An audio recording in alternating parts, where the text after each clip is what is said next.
साथ संगत जी प्यार से कहिए। साथ संगत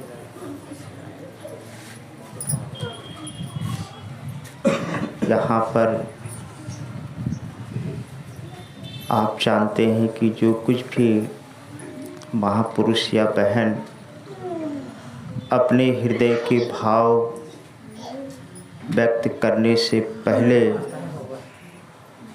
और प्रकट करने के बाद एक शब्द अवश्य सुनने को मिलता है कि प्यार से कहिए धन्य काज। ये शब्द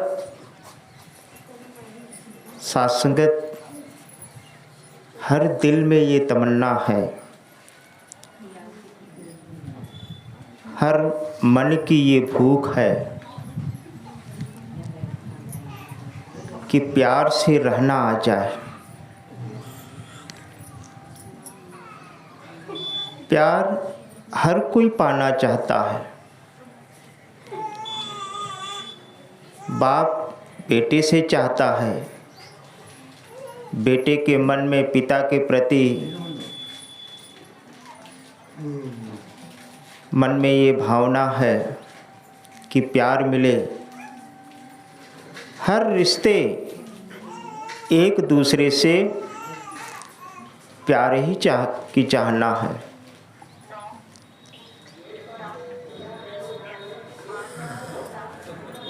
और तो और जगह जगह मंच भी इसी बात पर जोर दिया जा रहा है। केवल निरंकारी मिशन ही नहीं बल्कि संसार के जितने भी विद्वान हैं, कवि हैं, वेदज्ञ हैं, शास्त्रज्ञ हैं, सब सात्संगत मंच से बराबर निरंतर ये प्रयास किया जा रहा है कि प्यार का पुष्प खिल जाए। चूँकि पेड़ पौधे की शोभा उसकी टहनी से नहीं, उसके पत्ते से नहीं, उसकी डाली से नहीं।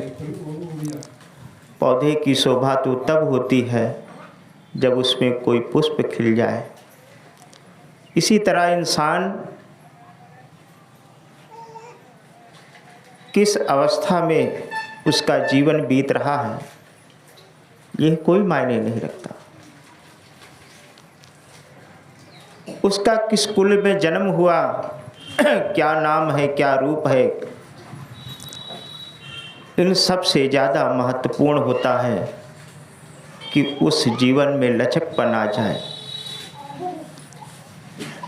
प्यार की भावना पनप जाए।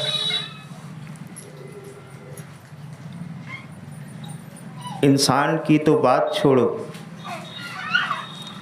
आप एक कुत्ते को जो पशु हैं, एक हाथ में रोटी और दूसरे हाथ में लाठी ले लेना और उस कुत्ते को कितना भी प्यार से क्यों ना बुलाओ, वो आ जाए तो नाम बदल देना। लेकिन अगर लाठी फेंक करके हाथ में लाठी ना हो और केवल रोटी लेकर के पुकारो तो तुरंत दुम हिलाते हुए पहुंचेगा। क्यों? क्योंकि पशु भी प्यार चाहता है। रोटी तो है लेकिन रोटी के संग लाठी है, इसलिए वो दूर भागता है कि कहीं ऐसा ना हो कि रोटी का लालच दे करके ये मुझ पर ही पड़े। तो प्यार की भूख हर जगह है, हर घट में है, हर मन में है। फिर भी प्यार वाला वातावरण बना नहीं। क्यों? क्योंकि सात्संगत भूल वही होती है जब हम बाहर खोजते हैं।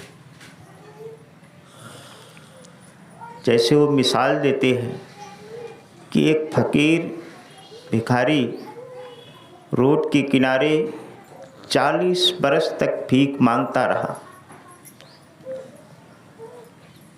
वहीं पर सात्संगत उसका खाना पीना पका करके वहीं पर सो जाता था।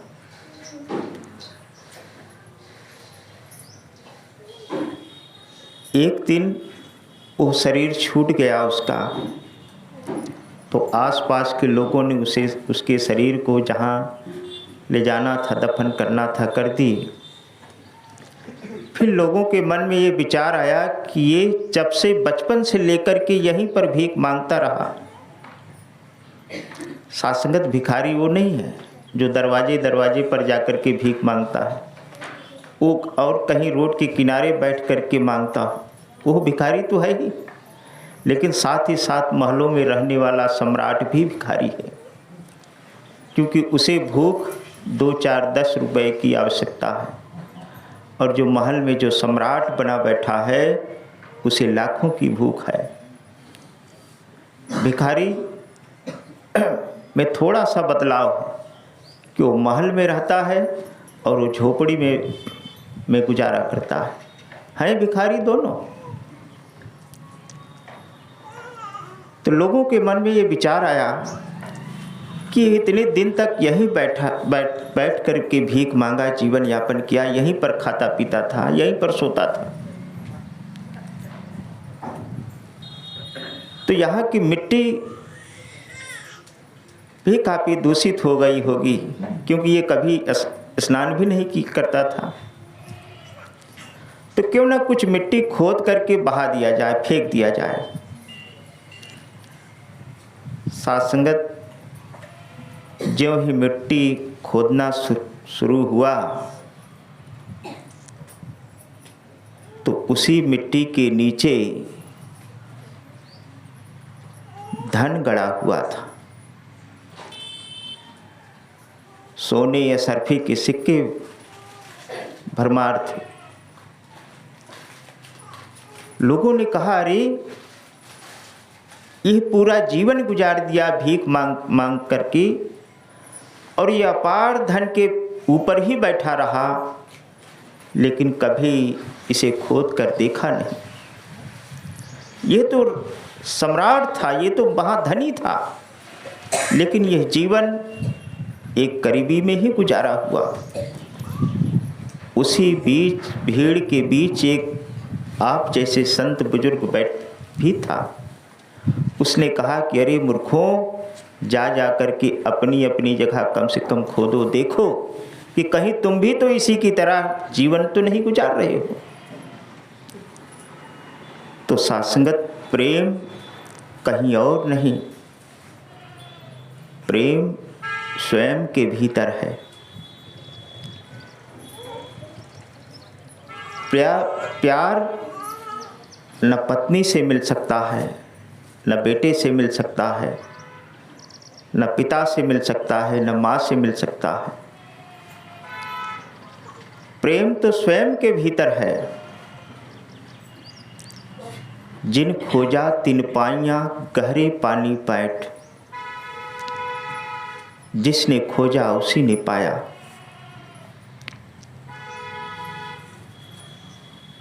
वो प्रेम संसार का जो मोह है उसे हम प्रेम कहते हैं,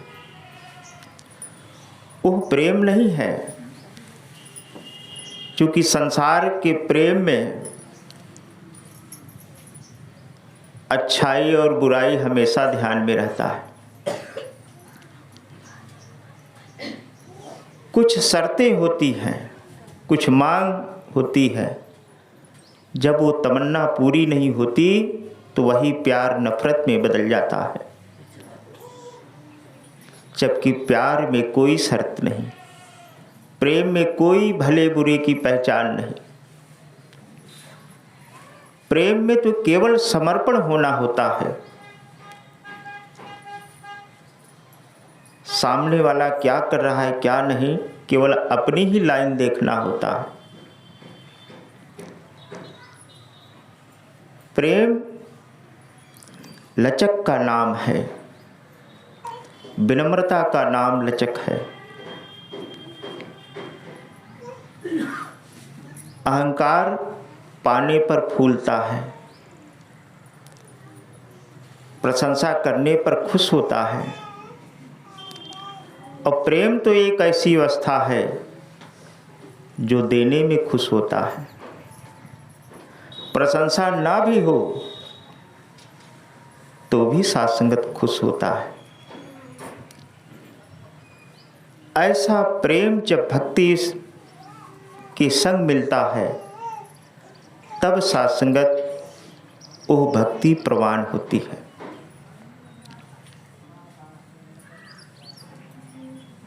और ये प्रेम साथ संगत जैसे कोई शख्स उस भिखारी को बताया होता कि जो तू हाथ फैला करके भीख मांग रहा है, जहाँ पर बैठ करके उसी के नीचे इतना धन है कि उस धन से तेरे आने वाली पीढ़ी भी गुजारा कर सकते, तो शायद उसका जीवन उस ढंग से न व्यतीत हो पाता।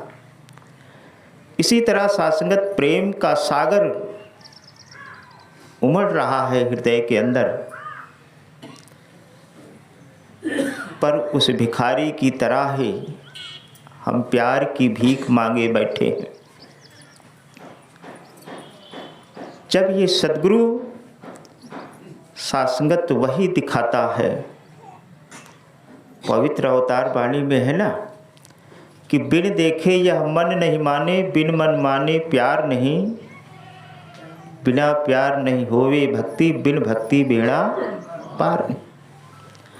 कि बगैर देखे मन नहीं मानता और बगैर माने प्यार नहीं होता, अब बगैर प्यार के भक्ति नहीं होती। भक्ति में केवल प्रेम की जरूरत है। तमाम भक्ति के रूप संसार में देखने को मिलता है, उसमें कौन कौन सी आवश्यकता होती है आप सब जानते हैं। लेकिन जो वास्तविक भक्ति है इस परमपिता परमात्मा की, उसमें करें कि केवल प्यार की जरूरत है, प्रेम की केवल आवश्यकता है। और प्यार तभी होता है जब सात्संगत जान जाता है, जब देख लेता है किसी चीज को जिसके बारे में वो सुना, तो सात्संगत हृदय में वो प्यार बढ़ जाता है। फिर एक ऐसा प्रेम हृदय में बसता है कि वह प्रेम कभी टूटता नहीं है। किसी के द्वारा तोड़ने का प्रयास भी किया जाए फिर भी सात्संगत वो नहीं टूटता।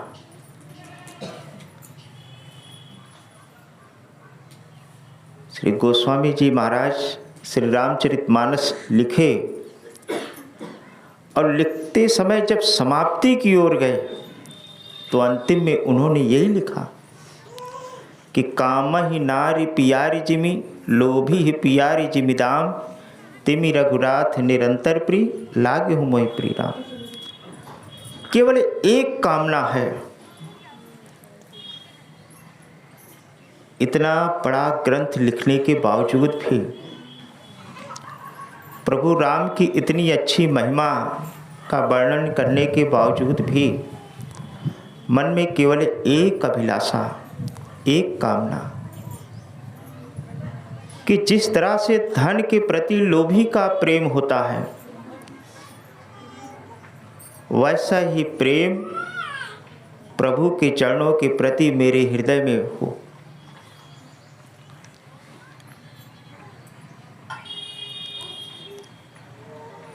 तो आज उसी प्रेम की जरूरत है, क्योंकि जब स्वयं के अंदर जब प्रेम का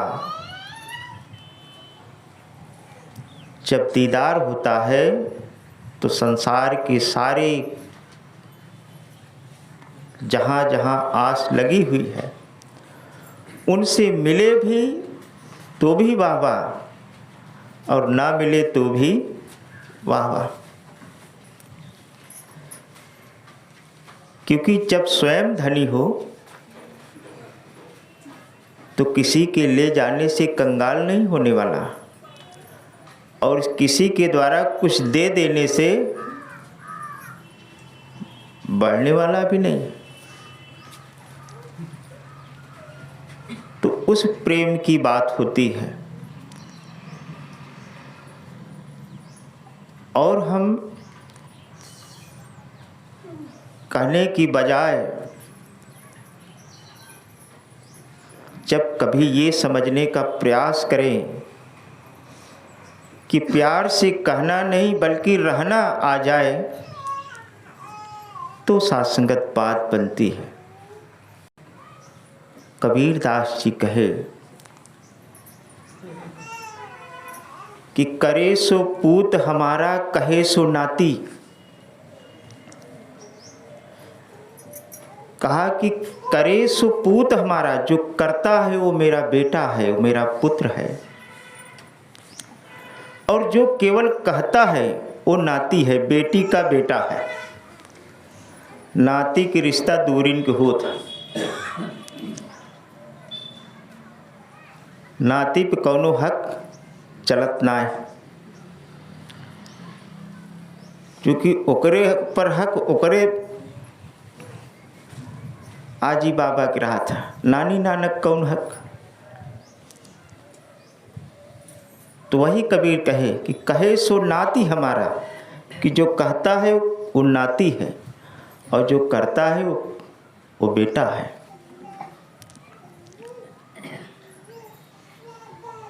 तो सब तरफ तो भूख है, लेकिन सासंगत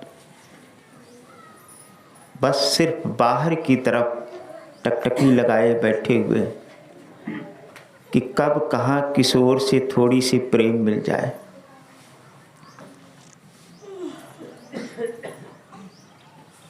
जबकि प्रेम के ही ऊपर बैठा है, प्रेम के ही सागर में तेरा वास है, तू खुद ही प्रेम स्वरूप है। थोड़ा जाग के तो देख। कहा कि कबीरा सूता क्या करे, सोने स्वप्न अवस्था में चाहे हम कितना भी बड़ा धनवान क्यों न हो जाए, लेकिन जागृत में हम वही हैं जो मेरा स्वरूप है। एक सेठ था, उसका केवल एक ही पुत्र, काफी बीमार। दिन बीत गया उसी के पास बैठ करके, आधी रात भी बीत गई। अचानक उस सेठ को नींद आई, झपकी लगी, सो गया। और सोने के बाद वो स्वप्न में क्या देखता है कि वो राजमहल के दरबार में वो राजा बना बैठा है और उसके 10 पुत्र हैं। अचानक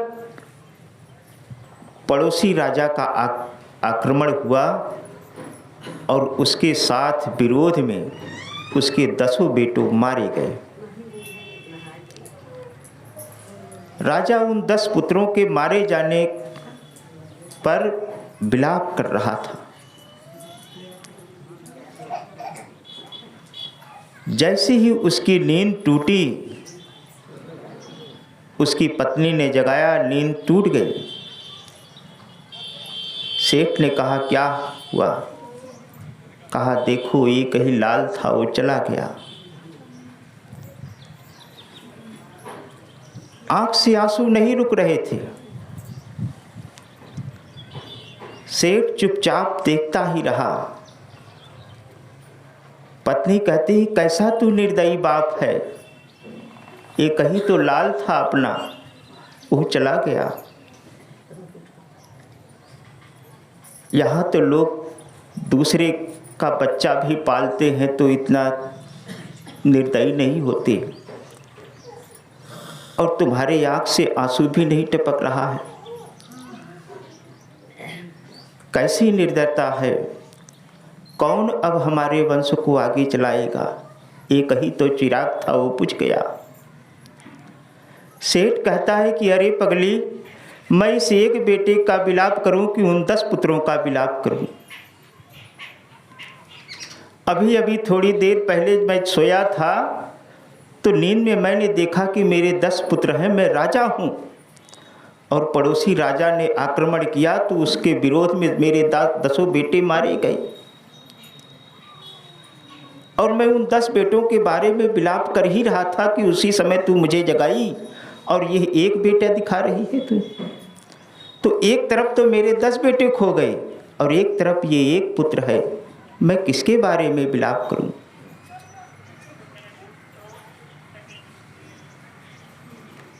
साथ संगत, वो सोचता ही रहा कि ये सच है कि वो सच है। सोते सभी हैं। एक तो जब रात आती है, जब शाम होता है तो आधी रात तक सोते हैं, जिसमें शरीर की स्थिति ये होती है कि न हाथ चलता है, न पैर चलता है, न आँख चलता है, न कान चलता है। एक निष्क्रियपन से एक शरीर शैया पर पड़ी होती है। केवल वही निद्रा नहीं है, जागते हुए भी इंसान सोता है। आँख, शरीर के सारे अंग काज करते हों, फिर भी इंसान सोता ही रहता है। उस निद्रा से जागने की बात कहे कि जो यह विवेक सोया हुआ है, जो सो कर के नाना प्रकार के स्वप्न, नाना प्रकार के रिश्तों में खोया हुआ है, जब यह गुरु जगाता है झकझोर करके, तब सात्संगत कहते हैं कि बिनु सत्संग विवेक न होई। यो तब सात्संगत वो विवेक जागृत अवस्था में होती है, तब सात्संगत अज्ञानता से परे जीवन जी पाता है। वरना सात्संगत जीवन अंधेरे में ही बीतता है।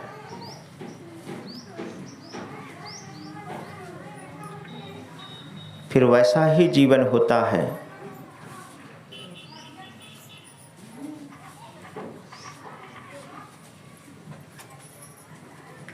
कि न स्वयं सुखी और न दूसरों को सुख देने का काम। और जब गुरु के चरणों में समर्पित होकर के जीवन ये गुजरता है, तो सात्संगत केवल इसके ही चरणों का ध्यान बना रहता है। इसके चरणों का ध्यान बनने का मतलब है सत्संग का ध्यान बना रहता है। इसका पैर ये सत्संग ही है। और सत्संग में कहे कि मम अनुशासन माने जोई, कि प्रिय वही होता है जो अनुशासन में रह करके भक्ति करे। सेवा तो वही होती है, तन मन धन से ऊंची सेवा वह कहलाती है जो होवे निष्काम निरीक्षित और गुरु को भाती हो। दो बात है कि एक तो निष्काम भी हो और दूजा गुरु को भाने वाली भी हो। हम भले निष्काम भाव से करें, लेकिन गुरु के मन के मुताबिक ना हो तो सात्संगत वो भी किसी काम का नहीं। और सुमिरन सात्संगत का समय कोई एक समय नहीं, अनेकों समय हैं। तो कृपा करो सात्संगत। दास इन्हीं शब्दों से आशीर्वाद चाहते हुए प्यार से कहिए धन्यवाद।